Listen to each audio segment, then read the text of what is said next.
This video is a wee bit different than others in our Back to Basics series. Here, the idea isn't to show you how to remove an engine step by step. That would be impossible because all of us have far different combinations. Some engines are more difficult to remove than others. For example, the straight 6 in this Nova is really long. Well, it's easy enough to pull a V8 out of an early car and at the same time do it with the transmission attached. That approach is problematic in this situation. Why is that? Simple. The engine and transmission combination is so long, clearing the rad support isn't easy. In fact, in some cases it might be impossible. The reason is the engine hoist or cherry picker might not be able to lift it high enough to perform the pull. Because of this, along with any number of other variables, what we'll do is provide you with a series of checklists detailing procedures you have to perform. Some of those specific things might be different for cars and trucks, but they're all relatively close. And by the way, you'll see my lone wolf Teddy appear once in a while in the video. He's helping, more or less. First things first, disconnect the battery. In some cases, like mine, the battery has been completely removed. Next up, place a pan or shallow container under the rad and drain the coolant. You can control flow with the rad cap. Closed, coolant will slowly come out. Removed, and it will be a river. After the fluid partially drains, you can remove the upper rad hose. Once the rad appears empty or close to empty, move the drain container under the lower hose and then remove it. With the hose removed, you can now take out the rad fasteners. The setup is different for different cars, but typically only a few fasteners require removal. Drain the remaining coolant from the rad. You'll note I use a container with a lid. The reason is dogs, like Teddy, and cats happen to be partial to the taste of antifreeze. They can die from this stuff. It's poisonous, so be very careful with it.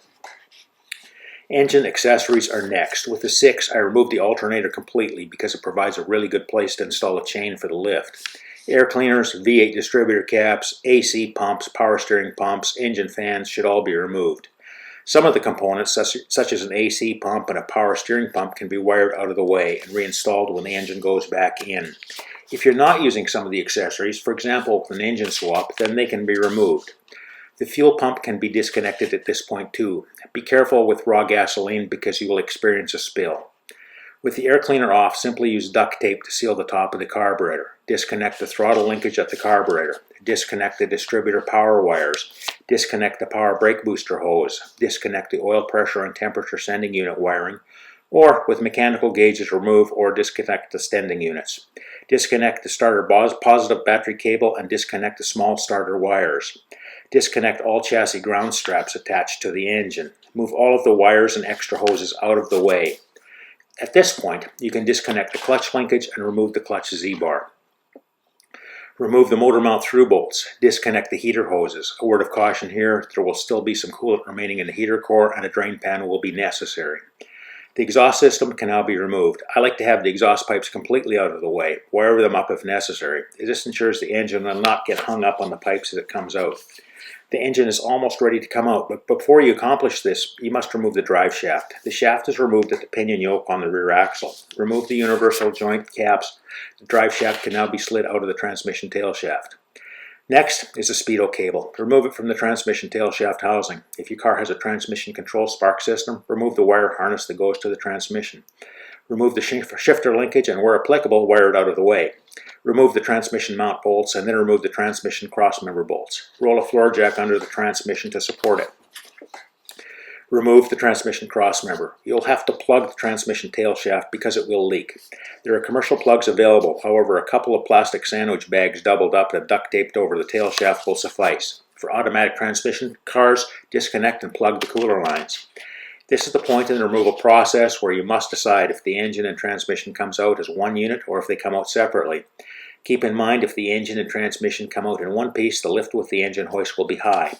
You'll also need the front of the car raised somewhat, preferably on ramps or on axle stands.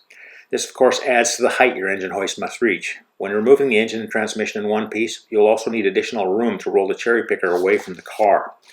If you choose to remove the transmission separately, you will have to place a jack under the oil pan sump in order to keep the engine somewhat level. Another option is to simply hook the engine with the hoist in order to keep it stable. In either case, this gives you the option of dropping the back of the engine slightly so that you can easily access the bell housing and or transmission bolts. For automatics, remove the torque converter dust cover and remove the converter to flex plate bolts. The transmission dipstick and tube must come out too. You must also be able to You should be able to remove the transmission by rolling it backward on the floor jack. A simple cargo tie down can help you stabilize the transmission jack. In either case, transmission attached to the engine or removed separately, you're ready to yard out the engine. With a V8, an engine lift plate is perfect. Obviously, on a 6, it doesn't work. An engine leveler also works perfectly too, but on a 6, it doesn't work that well either. If you don't have a lift plate or a leveler, or if you're dealing with a straight 6, you'll have to adjust the hook point on the lift chain to ensure there is sufficient angle to get the engine out of the engine bay. By the way, if the bell housing is removed, that's my preferred location for the back chain. As you're lifting the engine up and out, keep a close eye on anything that can hang up. I like to have one free hand to balance the engine and to swing it out of the way from the engine compartment. The sooner that lump of iron is clear of your car and on the ground, the better off you'll be. As you can see, it's not difficult. Take your time and double check the items and the accompanying lists. You'll get it done. Watch for more videos from Lone Wolf Hot Rods, and don't forget to subscribe to our YouTube channel. We're here to help.